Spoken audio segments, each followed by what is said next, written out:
My name is Donald Molosi, and my book of choice is We Are All Blue. This is a book that I wrote as a love letter to my country, to Botswana, and it's a collection of two plays.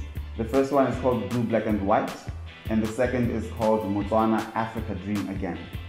The first play is about the marriage of Sir Kama and Lady Ruth Kama, how their interracial marriage was so controversial in the 1940s, but went to form some of the most fundamental values of our republic.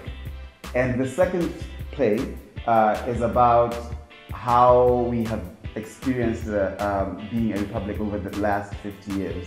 So I'm looking at how the older generation sees Botswana and how my generation sees Botswana.